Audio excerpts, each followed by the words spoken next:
The most difficult part of my filmmaking journey so far has been admitting to other people that I wanted to make films.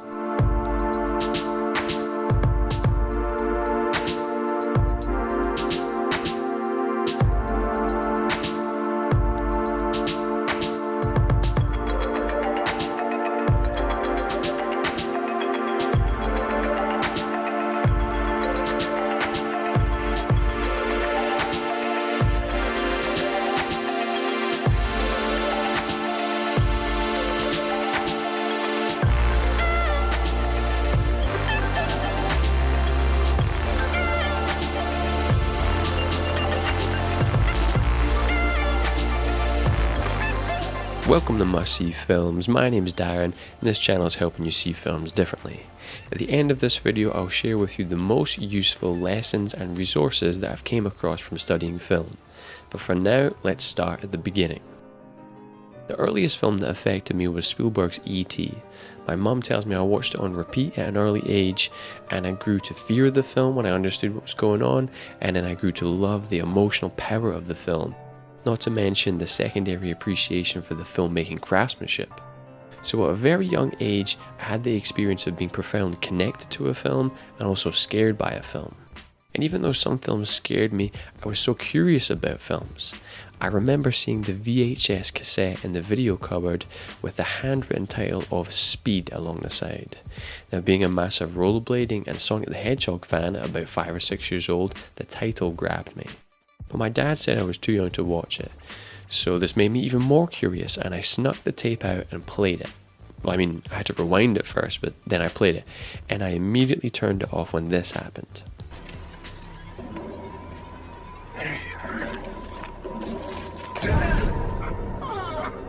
Nothing personal.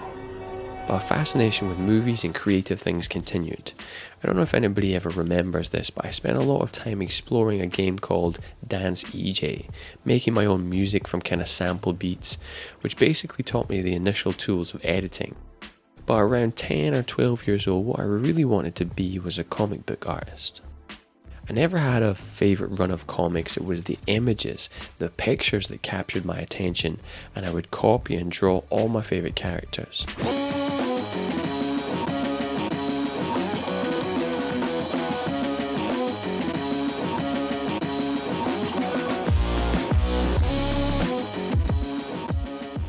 I always had the feeling that every time I wanted to be something creative, the world would pull me back into reality, like it wasn't really interested or allowing me to do that.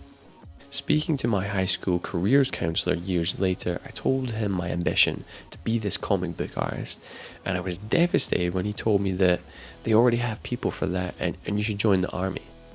It was definitely weird growing up and feeling this resistance of being a creative person.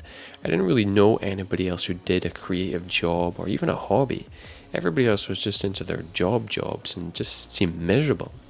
So what comes next is a series of stages of growth through my creative direction. And if you feel like it's part of your creative calling, pay close attention to these stages and see if you can identify where you are on this continuum. Stage 1, make stuff. Spielberg crashed his trains together, and most other filmmakers had this initial period of being fascinated with what they could capture and entered a phase of exploration. I used a picture camera that had a 10-second video setting to make this little basketball mixtape.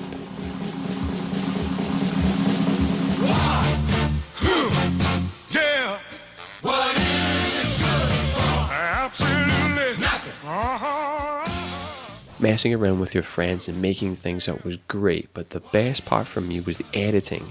Taking something that was raw like the footage and shaping it with the music was a whole new level of creativeness for me.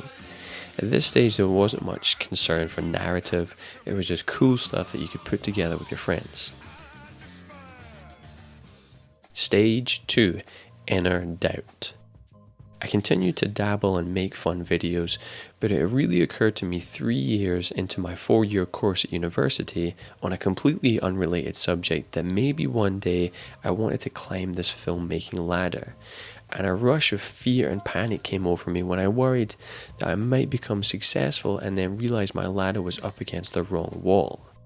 Firstly, it was difficult for me to privately acknowledge this whisper inside guiding me in this particular direction. Secondly, I felt guilty because my parents already supported and invested me to go to university on this other course. I didn't know anybody in real life that had done it, and I didn't feel like there were any role models of success for this, and it didn't seem possible. And lastly, the most difficult part of my filmmaking journey was admitting to other people that I wanted to pursue something different. But this was really an external manifestation of my own inner conflict. So I knew if I wanted to do this thing, that I would have to get busy studying and learn myself. My first introduction to a film education was reading film theory books. Now at this point I'd already finished university and I was working a full-time job, so I visited a more local university campus and snuck into the library to read the film section and read all the film books. I don't know if you've ever had this feeling, but I was so privately driven but also ashamed to tell anybody else that I was interested in pursuing film. If that sounds familiar, then you should read this book. I tried to immerse myself in studying film and went to many screenwriting courses, film courses, and when I visited the Rain Dance low to no budget filmmaking course, the instructor talked about coming out and telling those non-creative, non-film people around you that this is what you wanted to do. Finally, these were words that I needed to hear, and it was encouraging, that feeling of being around other like-minded people. And my family was really supportive and cool about it, but it was more honestly my own internal conflict that was holding me back. So with this new psychological edge, I jumped into stage 4, which was putting yourself out there. A major turning point for me was signing up to a 48-hour film competition. Looking back, I had no idea what I was doing, and just asked a few friends to show up, and they had no idea what they were doing. Quick note, for all full videos used here and resources, they'll be in the description below. Anyway, we pulled out the genre of mockumentary, which was great because then we could make it a really rough documentary style and it would kind of be acceptable. Now, I've heard of comedians talking about their experience of getting that electrifying feedback of laughter in the early attempts at stand-up comedy, and it really hooked them. Well, I had a similar experience after making this film. We had the opportunity to watch it with an audience in a cinema. Now this was a dream come true at this point, and I didn't expect it, but I was nervous about it, until people reacted to this moment. Oh, this day has been an absolute disaster so far. What have you got for me? This second guy seems to be doing quite well. He's got a bit of promise on the go. Oh, excellent. We need somebody who knows what they're doing. This absolutely hooked me. This was the universe's way of giving me a momentary affirmation that maybe I was going in the right direction. Especially in this public situation, because my love for film had been so private up to this point. So riding this naive wave of enthusiasm, we jumped into another 48-hour film competition, and it was a disaster. After the success of the improvising and going on our instinct in the first time, it didn't even occur to us to prepare a plan in any way on the second one. So needless to say, we had massive issues in all areas. But we scraped through, and there was one positive thing that came from this short film, and it was this shot.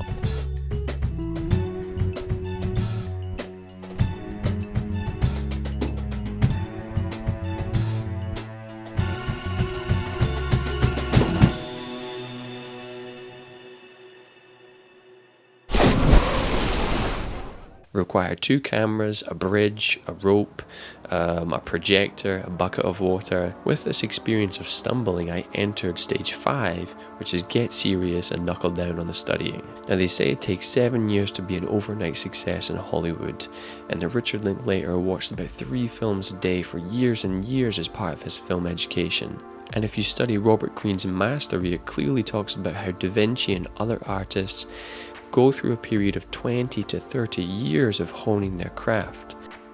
There's no escape from years of hard work, and there's more information these days and strategies, but hard work and time beats everything. So put in the hours and keep going. I filled notebooks and pages worth of anything that I could find on film that I think would be useful one day. And if I heard a director mention a film that inspired him, I'd track it down and broaden my scope and try and investigate more different films. Part of this study led me to Rob Ager's work. Now at the time, no one else on the internet was digging into the films the way he was, and on December 8th, 2011, I decided to mirror his format of presentation and tackle one of my own favourite films. And this gave me my first YouTube video. Years later, I let Rob know how much of an inspiration his work was during our podcast together, and I really think that he had the right way of deconstructing films for an audience. So at this point, two things developed simultaneously. I started making music videos and documentaries and short films, and I also started creating more videos and dabbled in podcasts and commentaries and film analysis videos. And if you look back on my channel, you'll see that I had no idea what I was doing. And I'll be honest, I still don't know what I'm doing. The whole beauty of this thing is that it's an experiment. And I really like the ability to shift gears and make something more personal like this, or maybe a video essay or interviews, anything I find interesting. But the audio and the presentation of those early videos especially was poor, and the whole evolution of the channel marks this learning curve. And it shows where it started and the path of obsession that led to stage 6, less is more. I found myself juggling things like writing my first proper script, running this channel, working full-time, exercising, playing for a sports team, having relationships, and trying to do them all, but really I wasn't doing any of them very well. So for way too long I tried to be Mr. High Performance and do everything, but the lack of progress was deeply frustrating. So one of the biggest influences on my mindset for changing this approach was Josh Waitzkin, the chess prodigy and real-life subject of the film Searching for Bobby Fischer. If you want to learn more about this guy, check out his book, his website, or these 2 podcasts with Tim Ferriss. One of his concepts is that creative leaps are rooted in technical foundation, and making a choice about where to focus your energy rather than being reactive to everything around me was a really crucial shift. He calls it creating smaller circles, spiraling inwards, and asking yourself what is at the very core that if you study that, that's the one thing that will have a huge impact on everything else in that field. So let's take filmmaking for example. You have cinematography, sound design, locations, camera gear, color, but the absolute center of filmmaking is story. Get better at telling stories and all other things will be lifted. Even these videos, I think about what kind of subject matter to cover, the presentation, I'm trying to get better at editing, and the depth and the detail, but wrapped around all of that is telling a really good story. And it's only in recent years that I've kind of figured that out. Now these two mediums aren't the same, but they're slightly complementary. So for now my focus is on the channel and trying to learn some more form of mastery. And when the time's right, I'll shift gears and concentrate more on film productions. Which is bringing me to this current dilemma of stage 7, what now? The biggest challenge every day is what do I do now? And for most people, they know exactly what they should be doing. The strategy isn't the issue.